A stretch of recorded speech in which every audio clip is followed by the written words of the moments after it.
Good day everyone, I'm Christine Joy B. Ramos, a BTVTED 2 students of ZPPSU Extension Program.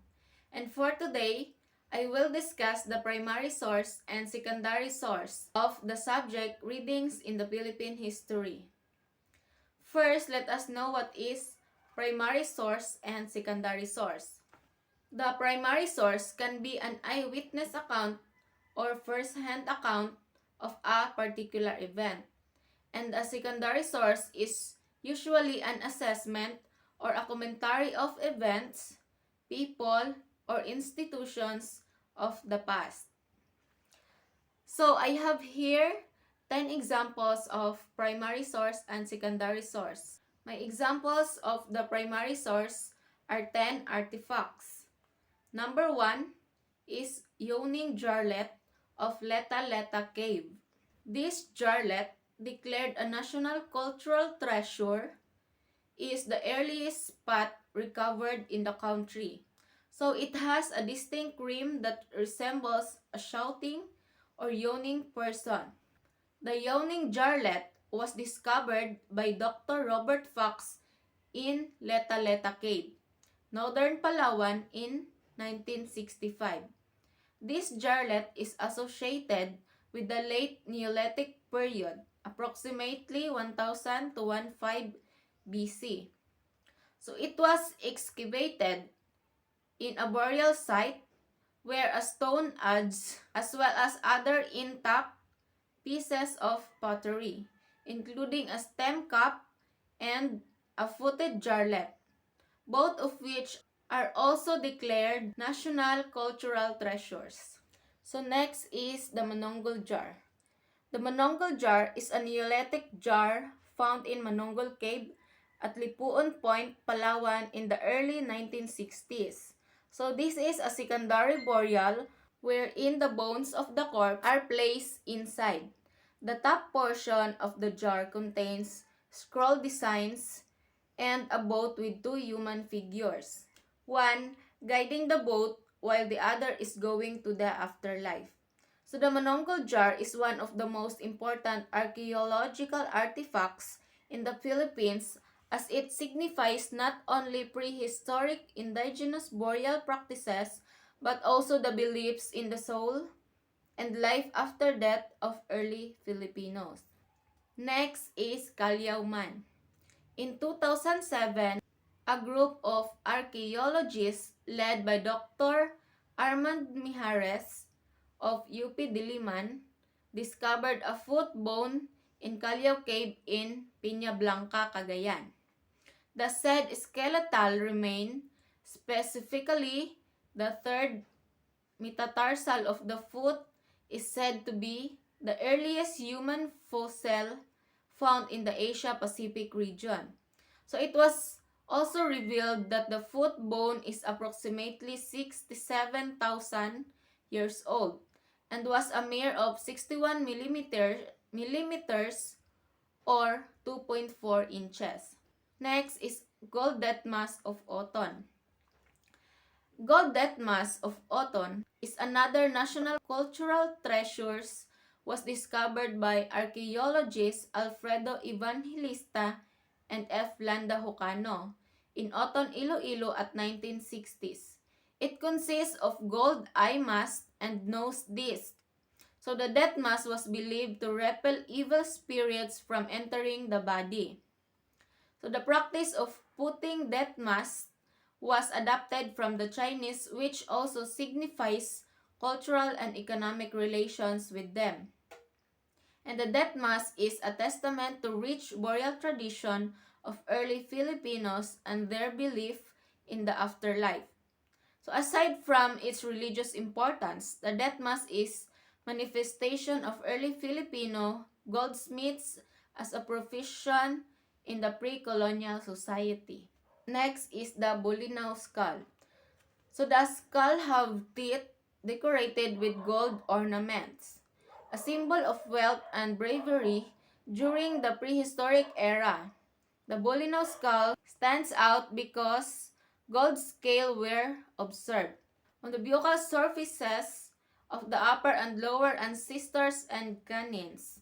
The gold decorations have flat, rounded tops in a bored hole on the tip. These gold ornaments overlap one another, making them look like fish scales. The formidable Bolinao skull is only one of 67 skulls discovered from the Balingasay archaeological sites in Bolinao, Pangasinan. They were found along with several early Ming dynasties in 1368 and 1644 ceramics. Next is the Maetum anthropomorphic burial jar. So in 1991, archaeologists from the National Museum excavated several days burial jar in Ayub Cave, Pinol, Maetum, Sarangani Province. The Maetum anthropomorphic burial jar also shows different facial expressions. So setting them apart from any funeral pottery, including Palawan's Monongal Jar, previously recovered in the Philippines. Among the many anthropomorphic burial jars recovered in Ayub Cave, this jar is the most unique, and it is the only jar depicting a male sex organ. It also has a navel, two arms, two ears, and two nipples. The head is perforated while the lips were painted with red hematite. This jar also contained deciduous human tooth, bore fragments, smells of plants, snails, and limestone pebbles. Next is the Kalatagan ritual pot. So the Kalatagan ritual pot is a national cultural treasure dating back to the 14th and 16th centuries. It was discovered by diggers in an archaeological site in Kalatagan, Batangas in 1958 and donated to the National Museum in 1961. So this pot is considered the country's oldest cultural artifact with pre-Hispanic writing. So it is distinct because of the mysterious ancient symbols inscribed on its shoulder. It measures 12 cm high and 20.2 cm wide and the weight of 872 grams. Next is the golden Tara of Agusan. The golden figurine of a female deity is the first image identified to be an Indian origin. So in 1917, it was accidentally discovered by a Manubu woman in the banks of the Wawa River in Agusan, Mindanao after a heavy rain. The Philippines pioneer, prehistorian H. Otley Beyer declared it the most spectacular find yet made in Philippine archaeology. The gold Agusan image, which measures 5.5 inches tall and weighed nearly 4 pounds of 21 karat gold, is now displayed in the Field Museum of National History in Chicago, USA. So for its origin, Beyer suggested that it was made by a Javanese expatriate who was mining Agusan for gold at that time. Dutch historian F.D.K. Bosch, on the other hand, said that it was made by a pre-colonial Filipino because the design lacks distinct Javanese craftsmanship. Next is the flying elephant of Lena Shoal. Another national cultural treasure, this blue and white dish with a flying elephant design is one of the only two pieces ever recovered in the world. It was retrieved from the Lena Shoal wreck site in Palawan in 1997 through the underwater exploration project initiated by the Far Eastern Foundation for Nautical Archaeology or FEFNA and the National Museum made during the Middle Ming Dynasty. The porcelain dish was recovered from the wreck site of the Chinese trading vessels. It features black and brown specks in the base as well as a lotus scroll with pointed leaves on the rim. So in its center, you can see a dark blue flying elephant design made even more dramatic by a background of a stormy and foamy waves. So this is the last examples of the primary source. The last is the death blanket of Banton Romblon.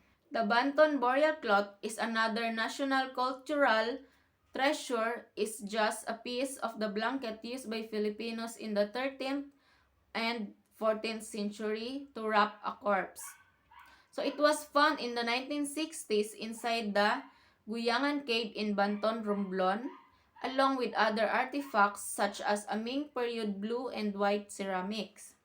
Also known as ikat, the piece of burial cloth is said to be the oldest existing cloth in the country and possibly the oldest warp ikat textile in Southeast Asia. So that is the 10 examples of primary source. So let us proceed the 10 examples of the secondary source. So for the secondary source, I have here the examples of books and the biography of the people or the biography of our national heroes. First is the Doctrina Christiana. Doctrina Christiana is the first book in the Philippines. So it was an early on the Catechism of the Catholic Church written in 1593 by Fray Juan de Plasencia and is believed to be one of the earliest printed books in the Philippines. So literary means the teachings of Christianity, and thus the primary goal of the book was to propagate Christian teachings across the Philippine archipelago. Next is the Kartilya ng Katipunan. Kartilya ng Katipunan served as the guiding book for new members of the organization, so which laid out the group's rules and principles. The first edition of the Kartilya was written by Emilio Jacinto. Kartilya's main teaching is to demonstrate true love of the native land and sincere compassion for others. So, for fair and true Britain shall be regarded by all. Next is Nolimitangere or Touch-Me-Not. Nolimitangere is an 1887 novel by a Filipino writer and activist, Jose Rizal, published during the Spanish colonial period of the Philippines. So it explores perceived inequities in law and practice in terms of the treatment by the ruling government and the Spanish Catholic friars of the resident peoples of 100 years ago. So it shows how hard the racial discrimination is between the rich and the poor. So it shows how gender inequality prevails during those times and how most Filipinos, also known as Indios, were deprived of their education. And next is El Filibusterismo. El Filibusterismo is also known by its English title, The Reign of Greed. Is the second novel written by Jose Rizal and the sequel to Noli Me Tangere, published in 1891. It continues the Noli's criticism of the abuses and corruption perpetrated by Spanish government. Next is A Question of Heroes.